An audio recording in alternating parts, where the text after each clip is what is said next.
where we learned that from, whether it was we were taught that in a school setting or as being a counselor. Okay, as an active what listener. I hear you saying. Okay, so I'm interrupting. That's another one. Secondly, active listening.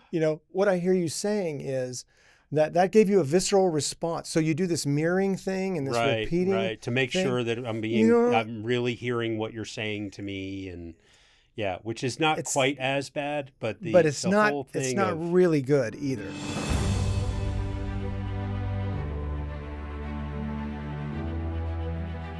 With God, there is always more. More love, more life, more freedom.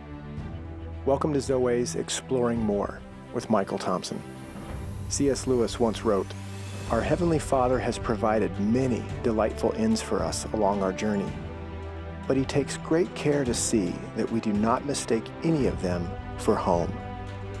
Join me and the team as we explore the kingdom together, discovering the deep truths and offering encouragement for the journey. There is always more. Welcome, friends and allies, to the Exploring More podcast. Michael Thompson hanging out with SJ Jennings. I was feeling tappy today, so I got the ball. You got I'm the stress ball, I'm a little fired up. So just had a full day, full morning, full evening. So I tend to start to do stuff like that, which I know is not your favorite. So I brought a lot of people love it. Tapping on things? Yeah. No, not when they do. Oh. A lot of people love it. When I never met anybody that really loves that. So okay. Yeah. I will. I maybe have told the story before, but it's been almost 10 years now since joined the team here at Zoe. Dang. Yeah, and I know, man. Where'd that go? Other day. How did it go? I don't know. And so one of the first meeting we had here in the tower, I come in and I'm just, it helps me think, and I'm just tapping on stuff. The second meeting, you walked in the door and threw this at me before you didn't say anything. You just walked in. You're like, I remember that. He's like, "Don't come to another meeting without that ball." That's true. Because you're pretty sensitive to hearing. There is something like about that. A sound. There's misophonia is what it's called. Is that what it is? Yeah, when you have different Thank sound you, Cliff sensitivity. Clavin. You're welcome. You know why I looked it up? Because I'm the same way. Do you really? I did not know Chewing that about is you. the worst It's one. my worst thing. Chewing. If Forks, somebody, things on people's and teeth chewing and with your mouth scraping out. open, like. Yeah, A, I don't want to see it, but B, I don't want to hear it. That's it's so anyway. Yeah, that's really funny. All right, that's well, that fits in to what we're going to get to talk about for the next few episodes. Yeah, I think we got 4 maybe. At least. I'm sure it could drag on depending on what Andy and Caleb want to do. But we are starting a new series on listening. Yeah. And which probably technically is different than what we're talking about. We're talking about hearing in things that impair our hearing or impair our ability to even listen, because you hear that, so we'll work that in somehow to this. Well, I definitely want to talk about at some point hearing versus listening. Yeah, absolutely. Because they're 2 different things. Oh, yeah. For sure. Well, and that's what I'm saying. Yeah. I can try to be listening to you, but I am distracted by that and other things. And we all are. And so when I hear things like, oh man, restaurants with the music too loud. Yeah. And there comes a Billy Joel or Elton John song, or, something from the 80s. Yeah. That you're just like, right. You're just pulled. Part of the whole point of going to a restaurant with other people is to engage in conversation. Yeah, I don't know what managers are thinking in those places when I have to talk really loud to talk to you over our... Yeah, and I'm already challenged in environments like that because of, some hearing challenges I have, but physical ones. There's the ADD and ADHD world of, that's real, and having different things that kind of pull us away from listening. So this is a series on listening well. Yeah. And what listening is. Let's just, which hand do we want to raise? Right hand raise. I mean, just confessing, this is one of those things that we explored a few years ago and has become part of our culture. And so our confession is we're speaking from not being great listeners. I didn't realize how bad I was at it until we started to do some of these explorations and exercises and really started to understand, what does it really mean to listen to someone, to engage with them. So we'll get into it. But. And if you're not familiar with, if you're not familiar with the concept, then you're going to love this. But if you're not familiar with the reality that there's a variety of listening skills. There's a variety of things required to listen appropriately in that particular situation. And so having that ability to even recognize what is this situation asking of me in terms of listening, and as a person who cares and a person who wants to somehow be attuned to what this other person has going on. So I hope that this will really be helpful for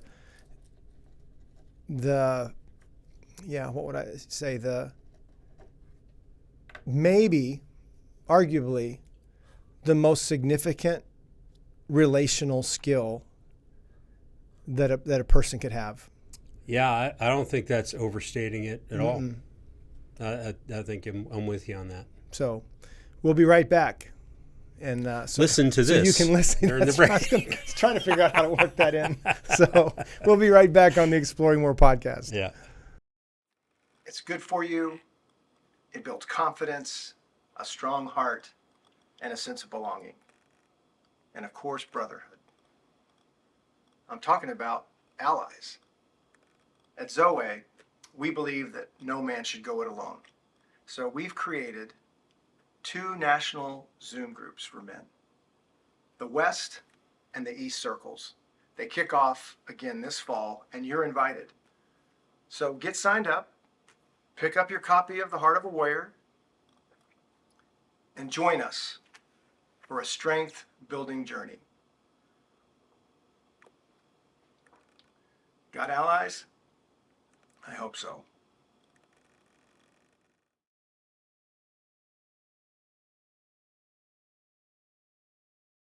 Welcome back to the Exploring More podcast, where my friend SJ and I have been exploring the world of listening.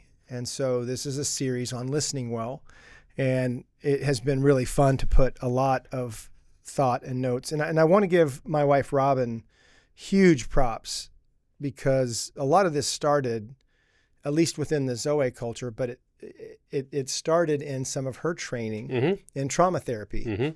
And she was pulling resources from some different counselors and Dan Allender and the Allender Center, and has we've probably kind of like the daily prayer, we've kind of taken something that we found and seen it evolve now into several different applications. It's in the Deepening Journey. It's literally printed in our Deepening Journey curriculum. For women. Yep. It's in the little bit in the Heart of Warrior, but it's definitely in the King Me journal workbook that is being produced at the end of this year. And we produced one at our encounter weekends. Yeah.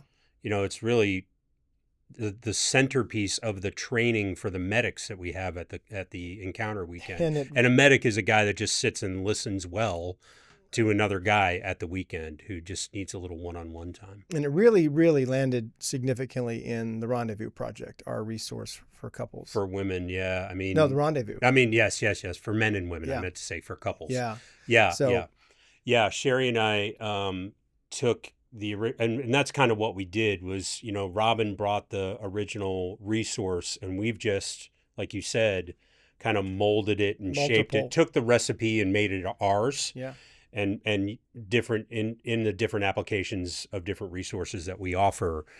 And it was really fun to do the one Listening in Your Marriage with Sherry. And we created that, turned into a YouVersion devotional and all of that. But I say fun. Yeah. It was more. It was fun and convicting all at the same time. Like, yeah, I appreciate wow. that. I'm not really as good at this as I thought I was. Oh yeah. Yeah. And to be able to see that's one of the things another one of the things that we are very, very big on is the ability to see. Mm-hmm. Like you don't know you're a good listener or not a good listener until you start paying attention, until you start seeing how you are or how you aren't. We were talking earlier about the things that you do, just if tapping on if stuff. If it's just normal to you, for whatever reason, then you don't really think that it's impacting other people. Right. Or we were at dinner. Things you do subconsciously. Yeah, man. Right? We were at dinner not too long ago, and I'm telling a story. I've been asked to tell a story, and right in the middle of the story, this person just gets up and leaves. Yeah. Okay, that's an example of not listening right? And we're going to talk about some of yeah. that now.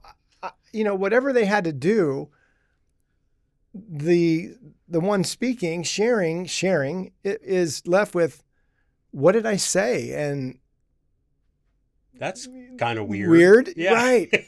So, yeah, man, it's not. It isn't without potential interruptions and different things. As a matter of fact, as we're going to talk about, that's actually can be part of great listening. Like, hey, can you hang on to that thought 1 second? Yeah, I have got to take this call. I'm so sorry. Right. Or I have got to go to the bathroom, and I really want to engage in what you're saying. Yeah. Because it's important. You're important. Right. Can I have 1 minute? Huge. That's all it takes. Takes all the guesswork out. Makes a let me. I was going to order dessert anyway. Yeah.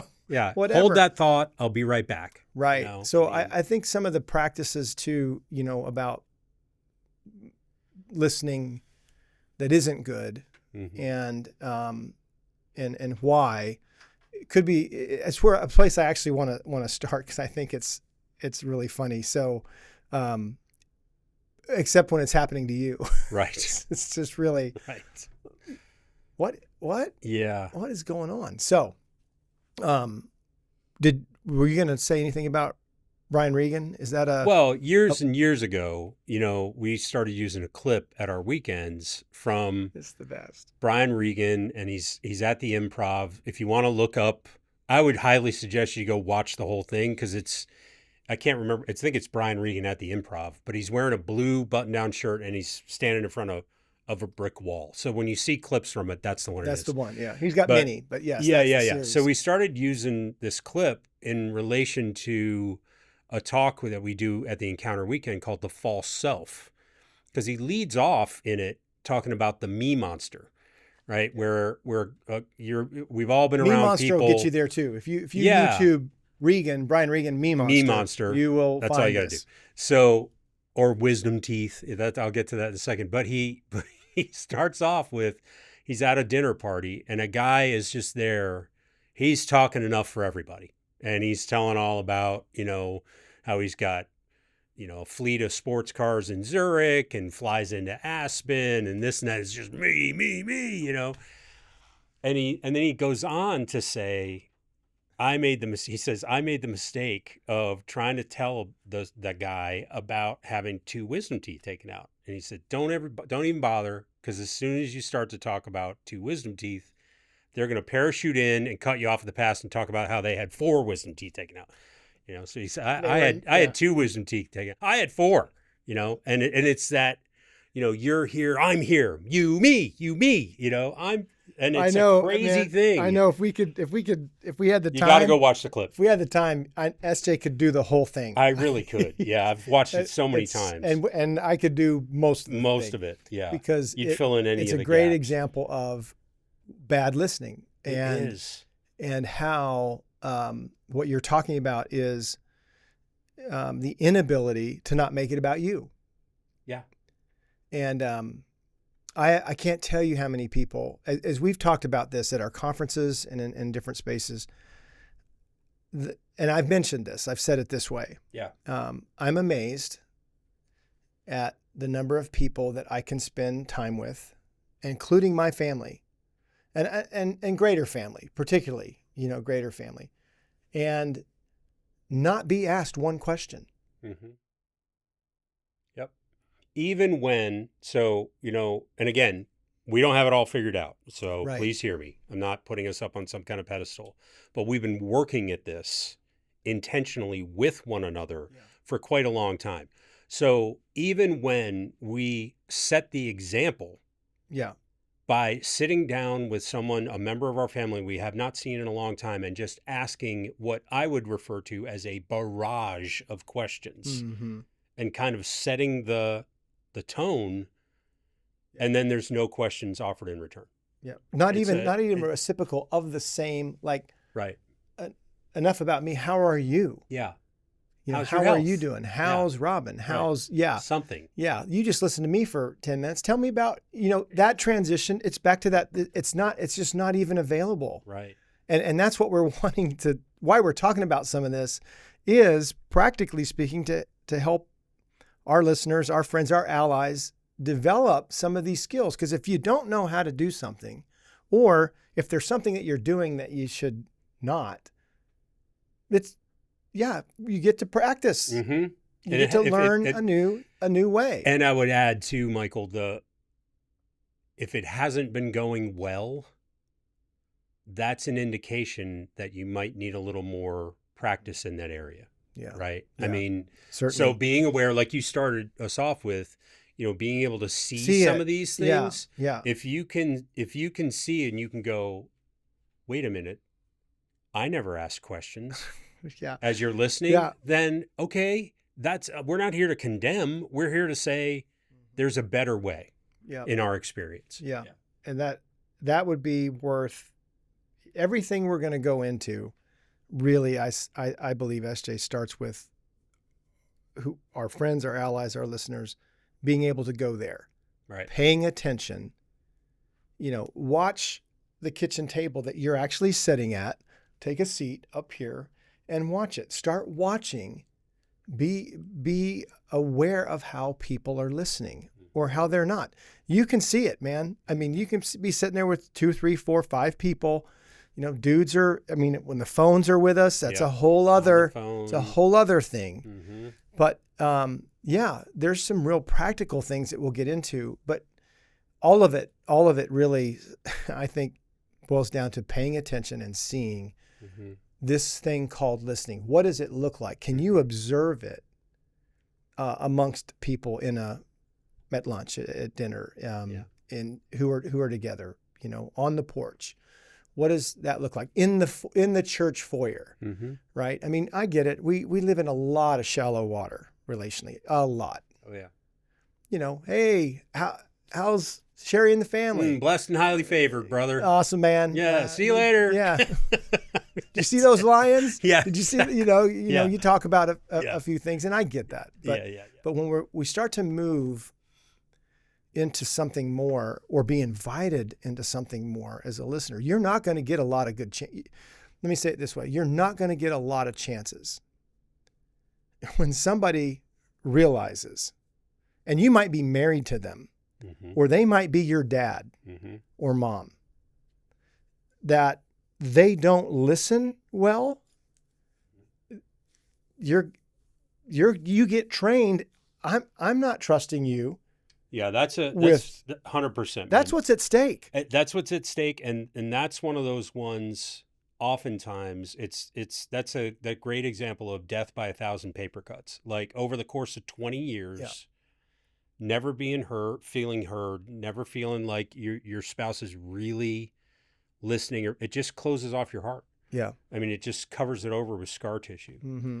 And that's why you see couples who are married 20, 25, 30 years getting divorced. Isolation, loneliness, right? Being dismissed. Right. And then here comes another guy who actually will listen, and that's how affairs happen. Or the other way around, a woman comes along that will listen. Yeah. And you feel heard and pursued, and that's a trap that's easily fallen into. I come home every day, she says. Well, yeah, but you don't listen to me. Right. I mean, that is the line it's very, very bruising. Not just to hear it, to have to say it. Mm-hmm. Both people are now in a place of bruising where, it's hard for it to go north from there. But those are often the intersections that come when it comes to relating, mm-hmm. connecting, engaging, mm-hmm. and being present to someone is this thing called listening. And most of us, I can't say all, but man, almost all of us, it was modeled for us in certain ways. Yeah. In formative years, it was reinforced or re-enhanced, and in some ways, we learned to either be louder mm-hmm. as a practice to mm-hmm. be heard, mm-hmm. or just fade into the shadows. Yeah.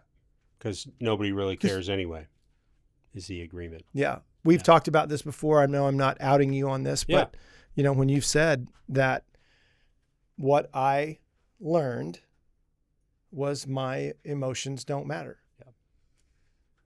Yep. Elaborate. Yeah. I mean, going back to being a little guy, I mean, it was, I just remember, I don't remember being told that, like, how you feel doesn't matter, Scotty. I don't remember that, but the message was delivered over and over again. It wasn't one catastrophic moment of trauma, but over and over again, it was, how you feel about things is not as important as your mother, your brother, the situation all right. of that. I mean, right. whatever it might be. And so, it's that death by 1,000 paper cuts again. Eventually, you just live under it doesn't really matter how I feel because nobody listens to me about it anyway. So I'm just not going to share it. Rough. Yeah, one of my stories, so when I met Robin in 89, coming on 36 years marriage. And so when I met her in 89 and we started to date, see each other, I was amazed at the conversations. I had never met anybody that it wasn't she was talking so much. It was we were talking so much. Yeah. It was conversation. She was interested and interesting. And so she's an empathic person. Yeah, man. By nature. She really is. And it's wild because of some of her background and story, has some, as all of our stories can have, being missed. Mm-hmm. It happens. Being missed a lot, that's another unfortunate contribution to your styles of relating. Yeah. But I remember just, talking, and then we had some distance. So there was, remember calling cards, right? MCI and AT&T and cards, man, ringing up Sprint bills, right? All of that pre-cellular, and even when you had cellular, there was roaming and long distance. You used to have to pay extra for long distance calls. But I remember then getting to visit her family, and she has a younger sister. This was 89 and 90s, meeting her mom and dad, and just I wasn't sure they had a TV. It was in some cabinet, I think. Just never on. Yeah. Well, in my house, it was TVs and movies, and it was, a lot of Blockbuster and going. I mean, there was a lot of. We watched together, we were together, but we weren't relating, together. So there was no, what did you think about the movie at the end of the movie? It was like, nope, well, it's time for bed, boys. I don't think, I don't remember a lot of that. And my point was, I was really drawn to this environment and these relationships of conversations. Like, well, what do you think, Michael? How do you feel about that, Michael?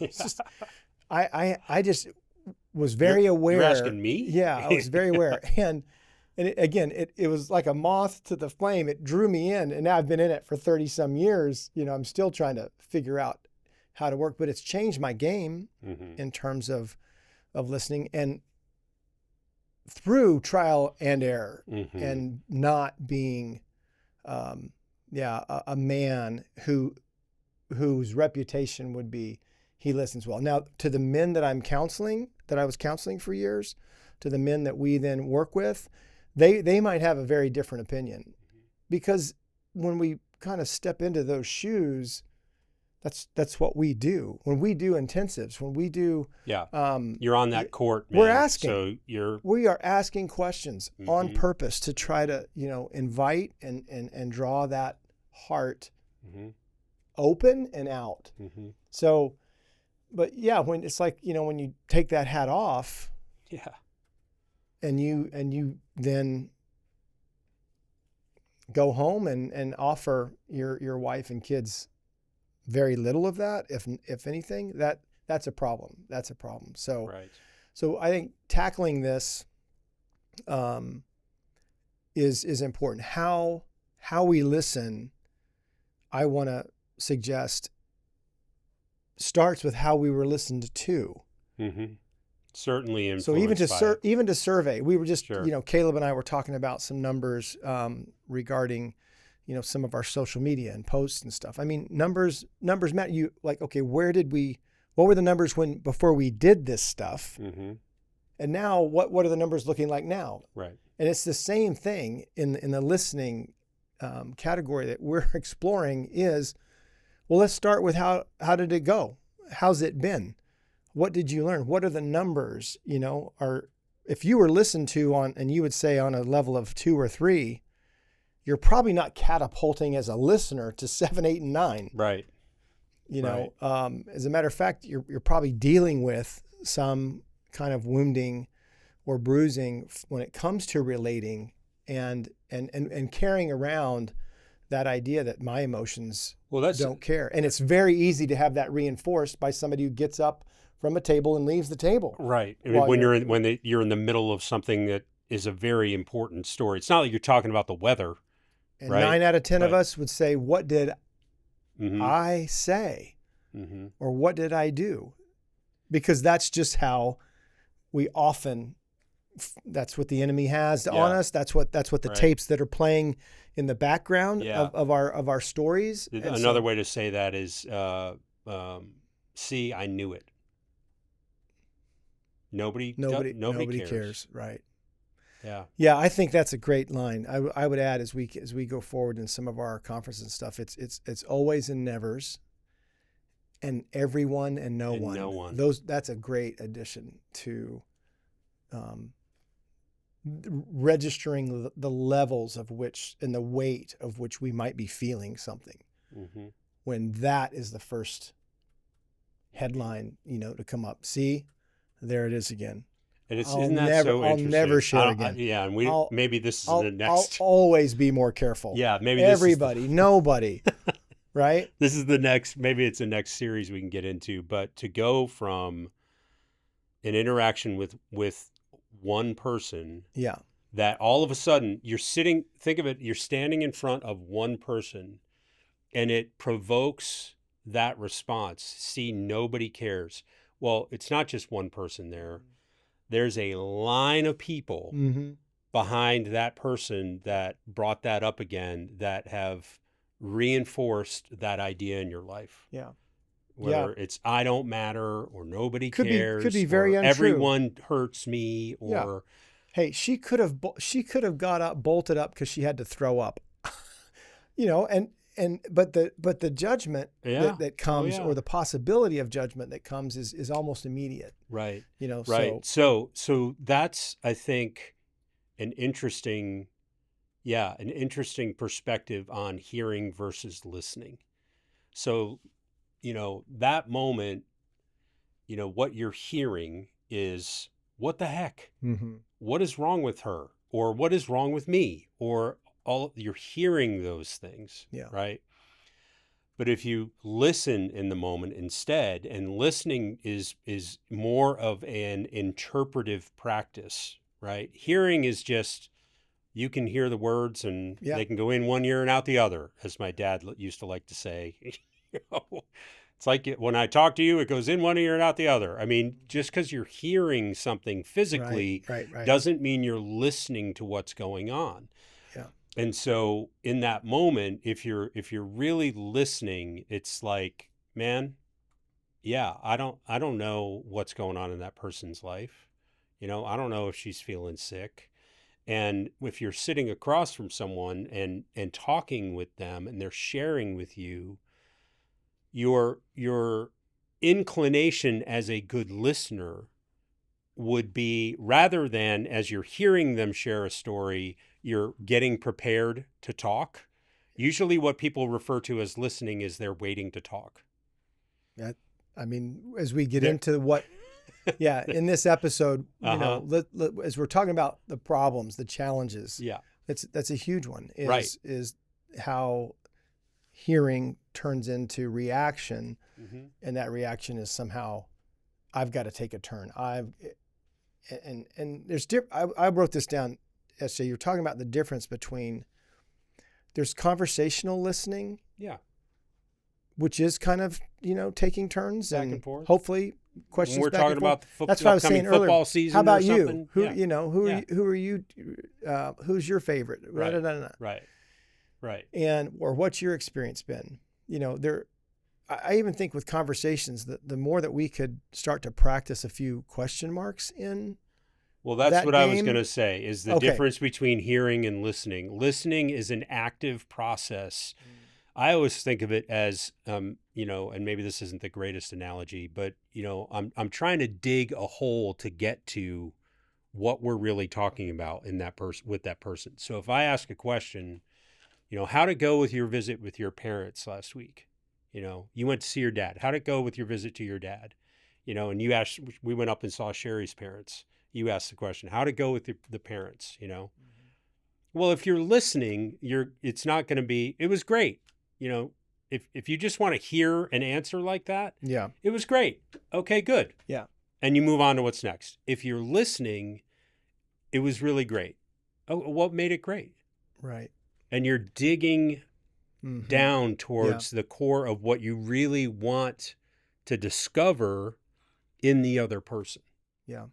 Yeah. I agree. I think there's so many opportunities to kind of upgrade your listening, your questions, your and the idea that, man, it was really hard. It was a really hard visit. And you're pulling up to a drive-through to get food. There's just a lot of even surrounding the appropriateness and to log that and say, okay, hey, I heard you. All right, let's get this food and let's go find a bench because I want to hear what that means. Mm-hmm. I heard you say that as we're riding up the elevator to go into a meeting, but I don't want it to get lost. Can we talk about that after the meeting? It doesn't mean that you maybe even have the time right there. Right. So, but to say, good. And step into the meetings or to, you didn't recognize. It was really, really, I had a hard time with my parents too. You're right. That's a whole other one. So I want to, that's where I want to go with the last of this into some of these old ways that actually have been, in some ways, they were taught. And I'm ready to take the term, because of what's associated with active listening, and chuck it. Mm-hmm. No, it's not active. It's engaging. That's the word I would propose. Mm-hmm. The practice of engaging listening. Mm-hmm. Is that what I'm going to say? The practice of an engaged listener. Right. Active listening, we were taught, and I remember in the circles that I was taught these things, it was about relating to them. That was kind of the concept. And so if you shared something about your dad, then active listening said, well, I have a dad that, I wasn't quite like that, but my dad, and da-da-da. And so in an effort to relate, I'm now trying to tell you a story about my dad, because I have a dad too. And, but if you're hurting and I start talking about my hurting, now I've just required of a hurting person. Bro, I'm having a visceral reaction to tend to me. Yeah. Because, oh my gosh. It's on my top 10 list of like awful things. Yeah. I mean, that you just, where we learned that from, whether it was we were taught that in a school setting or as being a counselor. Okay, as an active listener. What I hear you saying. Okay, so I'm interrupting. That's another one. Secondly, active listening. What I hear you saying is that gave you a visceral response. So you do this mirroring thing and this repeating, right, to make thing. sure that I'm really hearing what you're saying to me, and which is not quite as bad, but it's not whole thing. It's not really good either. That's the thing that Brian Regan is making fun. It's okay. That's the thing that Brian Regan is making fun of. Yeah. Man, I had 4 wisdom teeth taken out. Yeah. Like, your suffering ain't nothing. I think he even says that in the bit. So. Like, that ain't nothing. Well, sorry, I wasted everybody's time.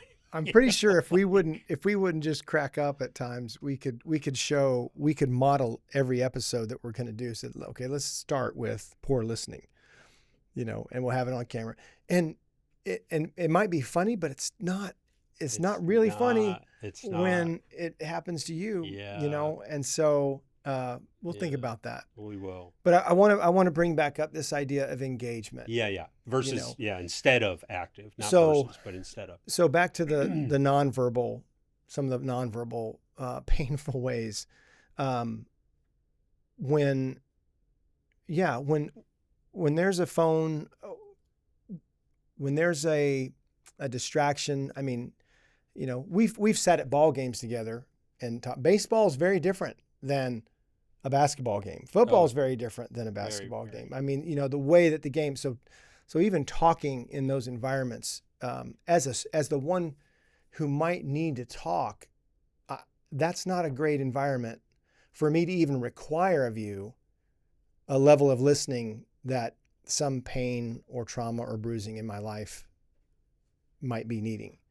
Now, to or from or at dinner before or something like that can be different, but even those environments can be really, really challenging. So as somebody who's trying to be heard and understood and listened to, I do want to say that matters. The environment in which you're setting somebody up to do that. You have to choose the field. Yeah, 100%. Whether you're the one that wants to be listened to or the one that you're who's trying to listen. But like we said before, hey man, I absolutely want to hear that story, but I want to give you my full attention, right? So let's go get a beer when we're done, and I want to hear that story, because this is the thing I've heard, and this is a tangent, I know, but this is the thing I've heard so many times. Guys don't want to talk to each other and get real with each other looking face to face. They'll sit on shoulder to shoulder. They'll sit on a tailgate. Mm-hmm. They'll sit at a ball game. They'll sit next to a campfire. Yeah. And they won't look at each other. And I'm calling bull crap on that. I think so. Because, there's nothing that communicates, in my mind, engagement than eye contact. Yeah, absolutely. And eye contact can make some people nervous. I can't tell you how many people uncomfortable. How many people we were talking to, and they can't. They're looking down or they're looking out, which as a listener is a great sign. Yeah, I agree. Right. It's not rude. It's something's going on, and something's in the way of that connection, because that's what listening really is. It's about connecting heart to heart. It's about being able to not necessarily even relate, but it is, I like what you said, it's both and. It's being able to be in front and with, and then it's also being able to get up and get side by side with that person, figuratively speaking, that they can sense that you're with them. So I like that, when we're exploring the idea of what's not good is, fast food, ball games. I mean, the environment, number one, is important. Number two, I would say all those nonverbal cues are really critical, and it's hard to do if you're uncomfortable.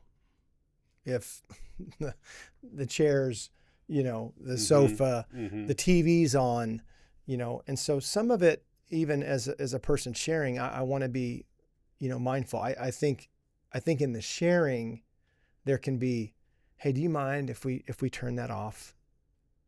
I really want to share something I just need your eyes on it.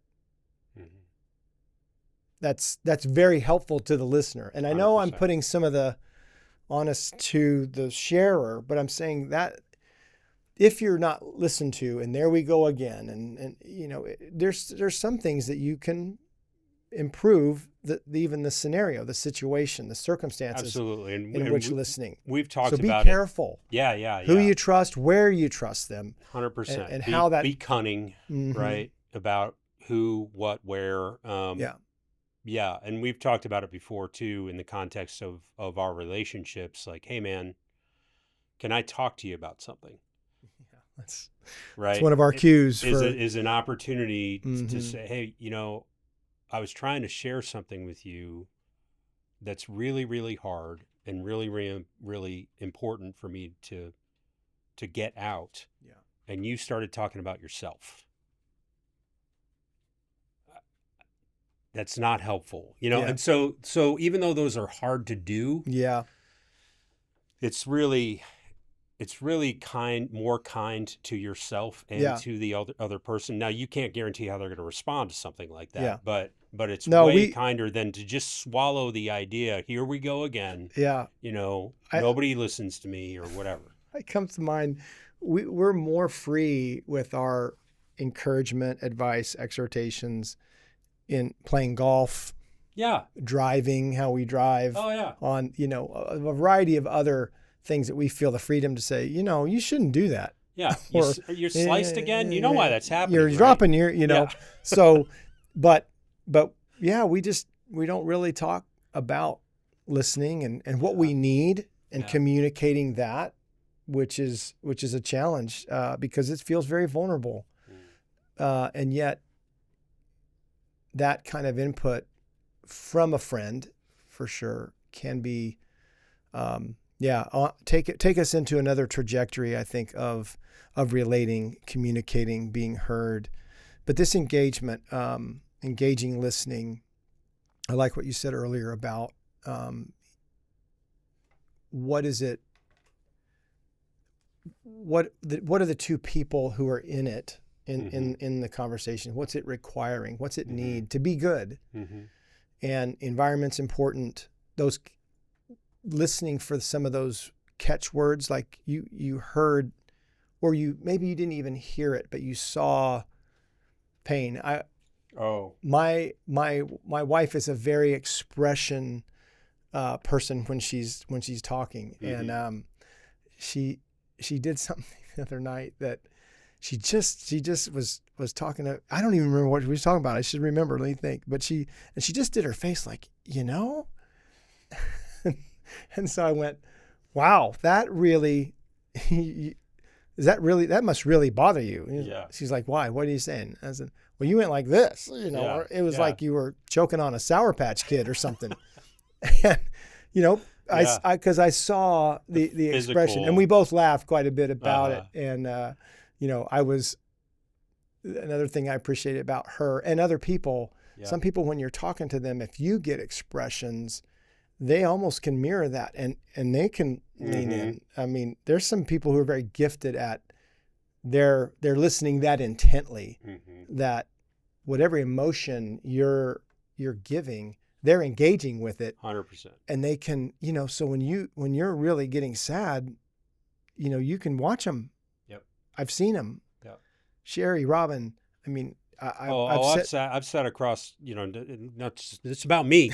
I really have, though, sat across from people, and I know you have too, cried over something they just said, and they're almost like emotionless when they're sharing it, which just shows the level of like protection they've put up and scarring around that for them. But it's an empathic response is what you're talking about. Yeah. you're empathizing. There's something in their story that's touching something in you. Yeah. And you're emoting based on your connection to that person. Yeah. I love, I'll give you a story, and then I know we got to land the plane on this. Andy's giving all kinds of gyrations over here. So right after I joined the team at Zoe, I think, we went to Bald Head Island because someone had given us use of a house out there, and it was fantastic. And some of the speaker team came. Tom came out there. I think Gary was there. The board was there, our governing board. Yeah. And we were kind of having some porch time. And a couple of the guys said, "Hey, SJ, I want to hear your story because I haven't really heard your story." So I start telling my story, and there was something I was talking about with my dad, and I had one of those catch in your throat, pause, emotional verge pause. of tears, where Swallow. I had to stop for a second and then continue. So I stop with that and start continuing the story and just moving on past it. And Tom goes, "Whoa, whoa, whoa, whoa, whoa." Yeah.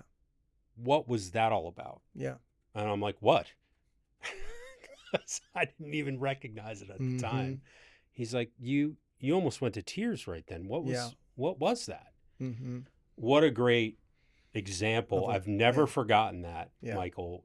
That moment, I will remember that the rest of my life because I just felt I'd never experienced in my recollection being heard that way and seen that way and even engaged with, drawn out, wooed, pursued, engaged, all of that stuff in listening. We said at the beginning, it's a great thing to say at the end. That's how powerful this idea is, how vital, how costly it can be when it's not done and not done well. And misunderstanding a moment in conversation or missing that moment, it can be. It's tricky. I mean, none of us are going to bat 1,000 on this, and I know we all have our ways of relating and communicating, but I think it's just to raise our batting average, if you will, is to I think first pay attention. What if I can wrap this session up? It would be just that. Start paying attention to your listening IQ, your relating abilities, right? And start watching it. Listen to the way that you're listening to, and watch other people. Yes, just you. Yep. We get that chance all the time. You'll see people muff and miss and whiff because you're paying so much attention to what are these guys talking about. It's kind of all right, this next week count out how many white cars you see. If you start paying attention to how many white ones or whatever color, or how many Chevys or how many Fords, we have a Jeep. I see all the Jeeps because the Jeeps have the Jeep sign and the wave. So, I think it's really important that you start paying attention to what you're seeing when it comes to this. And then as we get going, I think we can share more about some real practical things that we've learned in how to and how not to be a good listener. And I think the last thing I want to say is, as a forecast, listening is a skill. It's an ability. It's a practice. And it's one of the most loving and kind things that you can do. And bringing this into the Exploring More podcast is not just to bring it into you and me, or you and Sherry, or Robin and I, or my kids. This is about being able to listen and practice that with them and God. Yeah, that's a forecast of where we're headed with because this. Listening to God implies that he's going to speak. Mm-hmm. He has things to say. And I want to, next episode we'll touch some more on that. But I think that's great news, man.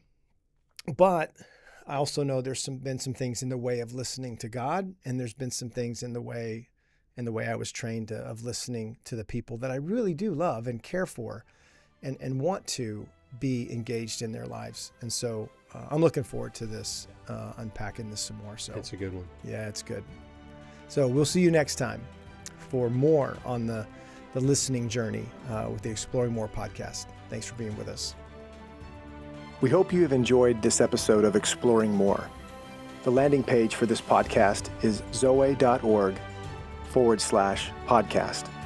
That's ZOWEH.org/podcast, where you can find the show notes and various platforms to which we broadcast. You can also find us and the Life of More by visiting Zoe on YouVersion Bible app, Right Now Media, our Facebook page, and Zoe on Instagram and Twitter. Remember, with God there is always more, and you were made for more.